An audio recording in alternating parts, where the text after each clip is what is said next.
McLaughlin qualified on pole. Your fastest qualifier had to take a penalty for an engine change.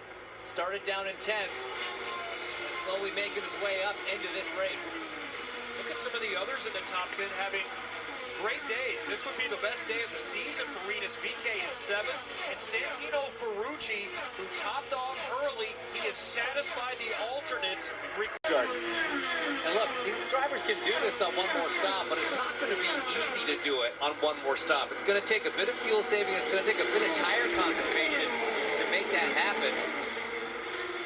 I think it's going to be difficult. So we're going to see. We're going to see what happens there late in the race. This is something I'm watching right here. The number 12 of Will Power. We're looking out the back, but out the front of Power is Alex Palou. Remember, Will Power is teammates, Team Penske teammates to Joseph Newgarden.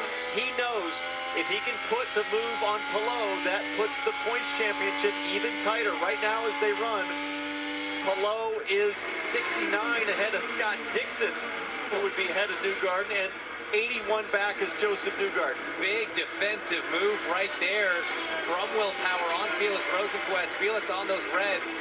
Got a little bit of extra grip fresh off that restart. Shut the door big time. We saw earlier Augustine Canapino being pushed back, and the HMD not very happy. Canapino has served the stop and go for hitting personnel, so he was in the top 10. Now he's a lap down in 23rd. We've made a big deal about Newgarden catching Palou in the championship. Time to rethink that. If Dixon wins this thing, he's in with a shot on his teammate with 2 road courses to go. Portland and Laguna Seca, where Scott Dixon, he knows how to get around both those places. He has more experience of those 2 tracks than just about anybody in the field. All right. Let's go back to that restart again and that battle for second with Newgarden's PPG on board. Clear. That's at 200 miles an hour. This is the view I want to see. Let's keep reference to that white wall on the side. Yeah, I mean, Joseph sort of fades up to try to take a little bit of a better arc into the corner. Remember how aggressively Newgarden defended O'Ward on the front straightaway. The restart was reviewed, no action.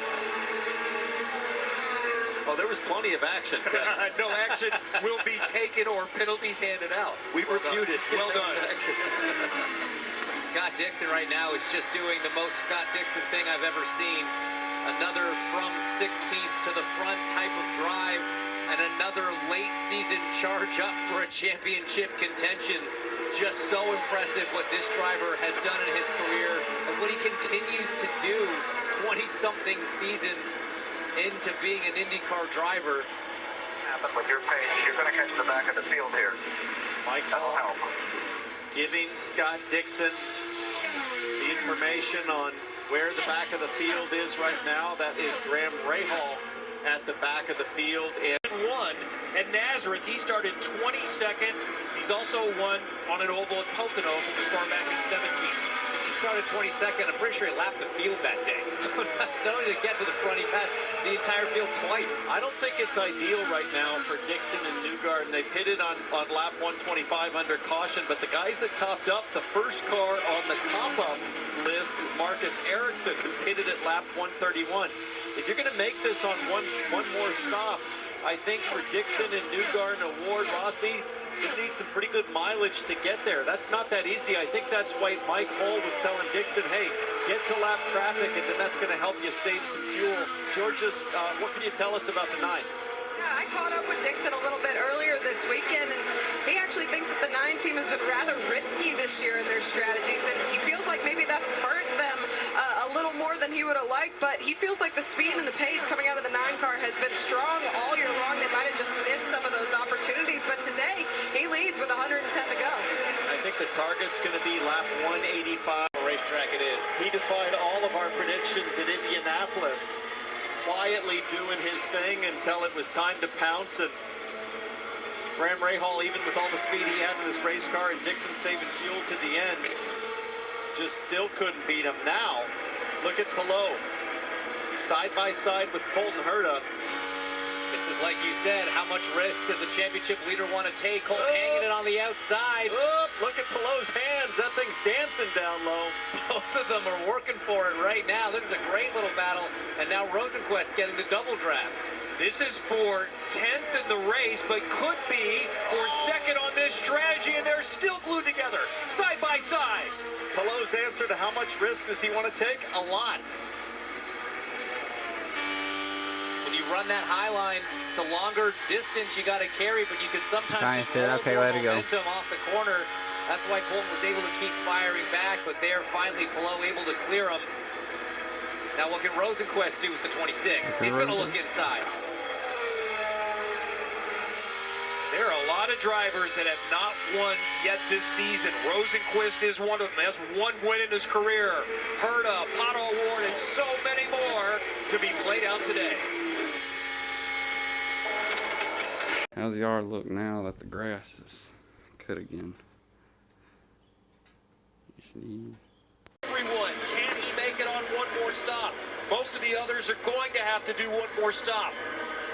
Dixon is in front by 9 seconds with traffic involved. Kyle Kirkwood is bailed out, one of those that pitted 5 laps later than Dixon did the last time. And on another strategy, Pato Award leads that. He has no fuel save. He's going to need to stop one more time, and he got around Joseph Newgarden in the last pit exchange. But he's a lap down to Scott Dixon. Dixon stays out. Now Power bails with 70 to go. That's a Chevy for Will Power, and as James pointed out, the Honda of Scott Dixon getting the mileage, drafting off a Stingray Rob, who's going just perfectly fast enough for Scott to get a great fuel number. There's only 2 cars left on the strategy. It's Scott Dixon and Romain Grosjean, both Hondas, trying to stretch that fuel to that magic number. What did you say, 199 if they can get to? 195, so 65 laps, I think, is the range that Scott Dixon can get to. I think he's going to pit in about 3 or 4 more laps here. If he can go farther, he will. For sure. Because what Dixon knows is there's always a chance of a late race yellow, and you do not want to be tight on fuel on a restart when everybody's tuned up. But it just highlights just how impressive this fuel number is, because cars like Kirkwood, cars like Ericsson had pit so much later, had that extra fuel, and they bailed out laps and laps beforehand. Only Grosjean's keeping pace right now. We've had 8 laps of caution since Dixon last stopped on lap 126, so he's at 67 right now, 58 under green flag conditions. I think you're right, he probably gets home if he gets a couple of more laps, but if he can get to that 199 number with 61 to go, that's what he's done under green today. Just amazing. Amazing. Potentially back-to-back wins just using killer fuel strategy. But that's what Scott Dixon's done so many times in the past with the help of the cranes on the 9th stand. Dude, you tell me how crucial it is I get through these guys. Next time, and this is how Scott Dixon got it done 2 weeks ago, he was around lap 1 in the grass, in the back. So forced to go off strategy and made the fuel work better than anyone else and won for a record-extending 19th consecutive season. And now he is in. 65 laps to go. It'll be 64 when he crosses the line. Stingray Rob right in front of him. Hopefully that doesn't slow him up too much getting into his pit box. Everything here is crucial. I think Stingray was the perfect draft partner for Scott Dixon, the perfect pace to save the mileage. Georgia coming to you with 65 to go. Yeah, this pit stop crucial for Dixon to take him to the end. Tires go off, tires go right back on. They are loading the 9 up with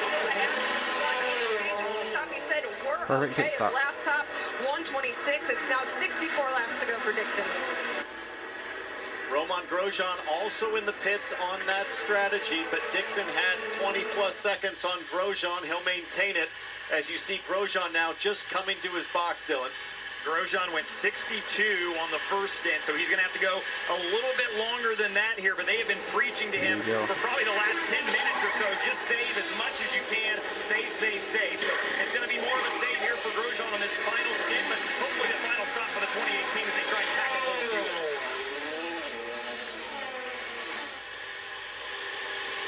He's a lap better than Dixon at this point, but he's not got the track position to Dixon. There's Dixon right over there. Lap to Scott Dixon. That's Dixon on the blend out. Dixon just lapped Grosjean. Car, that is that will be the leader on this strategy, you and him, because I 10 out back to the 06.